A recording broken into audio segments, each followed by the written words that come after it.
Warahmatullahi wabarakatuh. Nama saya Muhammad Rofin, NIM E2019-2143. Di sini saya akan menganalisis 3 video dari dosen Dr. Abdul Wadud sebagai tugas ujian tengah semester yang dijalani saat ini. Yang saya analisis dari 3 video yaitu yang pertama yaitu berjudul tentang pengangguran perspektif Islam, yang kedua yaitu uang dan fungsinya, dan yang ketiga adalah pendapatan nasional. Yang pertama yaitu pengangguran dalam perspektif Islam. Pengangguran yaitu orang yang masuk dalam angkatan kerja yang berumur 15 sampai 64 tahun yang sedang mencari pekerjaan dan belum mendapatkannya. Jadi di sini pengangguran itu bisa dikatakan sebagai orang yang sedang untuk mencari sebuah pekerjaan agar mempunyai uang atau ekonomi untuk menjalani hidupnya. Dan dalam pengangguran itu terdapat macam-macam pengangguran, yaitu pengangguran terbuka. Yaitu pengangguran terbuka ialah pengangguran yang benar-benar tak mau mencari pekerjaan. Jadi pengangguran terbuka itu pengangguran yang benar-benar tak mau mencari pekerjaan. Jadi bisa diartikan ya orang yang pengangguran ini dia tidak berniat untuk mencari kerja sama sekali. Intinya dia ya tidak peduli apakah dia kerja atau tidak. Seperti yang penting dirinya hidup mungkin. Dan yang kedua adalah pengangguran tersembunyi. Pengangguran tersembunyi ialah pengangguran yang dalam suatu pekerjaan yang melebihi tenaga kerjanya karena dia tidak mengerjakan sesuatu walaupun dia sudah bekerja. Jadi yang dimaksud di sini ialah pengangguran yang dalam pekerjaan yaitu dia melebihi tenaga kerjanya.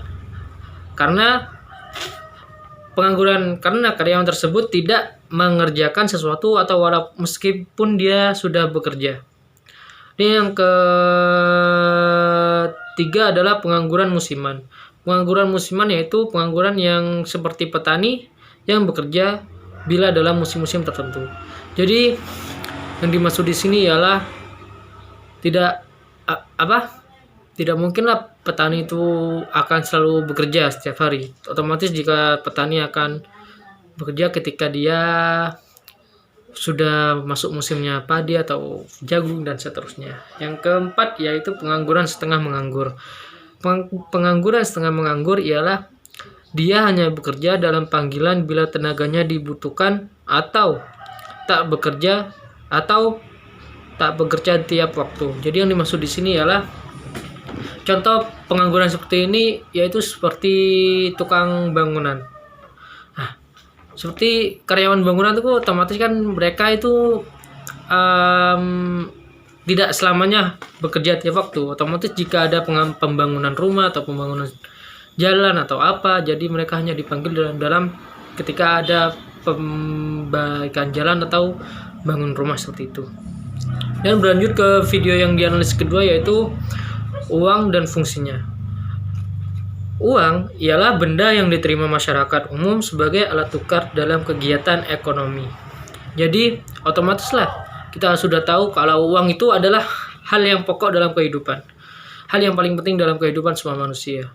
Karena uang sangat berperan penting bisa untuk membeli suatu alat ataupun sebagai pokok pangan untuk hidup sehari-hari. Dan pada zaman dulu uang belum ada. Jadi mereka untuk menginginkan suatu barang, mereka otomatis menggunakan transaksi tukar menukar.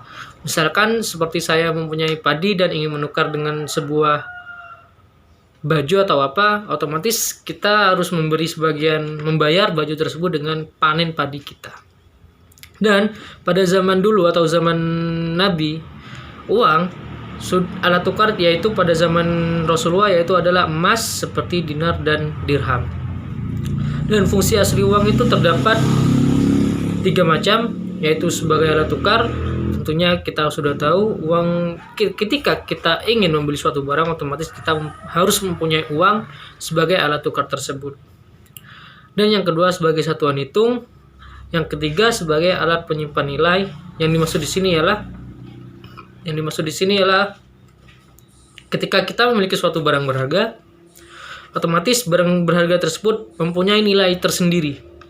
Seperti barang antik, misalkan kita punya lukisan barang antik, otomatis harga yang terdapat di barang antik tersebut semakin tinggi, semakin lama semakin tinggi. Jadi seperti itu.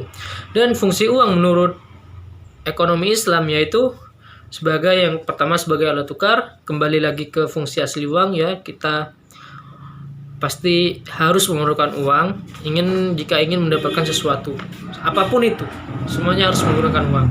Dan yang kedua sebagai alat hitung, dan yang ketiga sebagai alat penyimpan kekayaan. Ya, jadi dimaksud di sini ya tidak mungkin lah kita menghamburkan, meskipun kita sudah mempunyai banyak uang, kita menghamburkan uang tersebut untuk membeli sesuatu yang tidak diperlukan. Karena hal tersebut bisa digolongkan sebagai orang yang boros, dan itu tidak baik dalam agama. Dan kita beralih ke video analisis yang ketiga, yaitu pendapatan nasional. Pendapatan nasional adalah nilai total ataupun akhir suatu negara dari semua barang dan jasa yang diproduksi dalam satu tahun.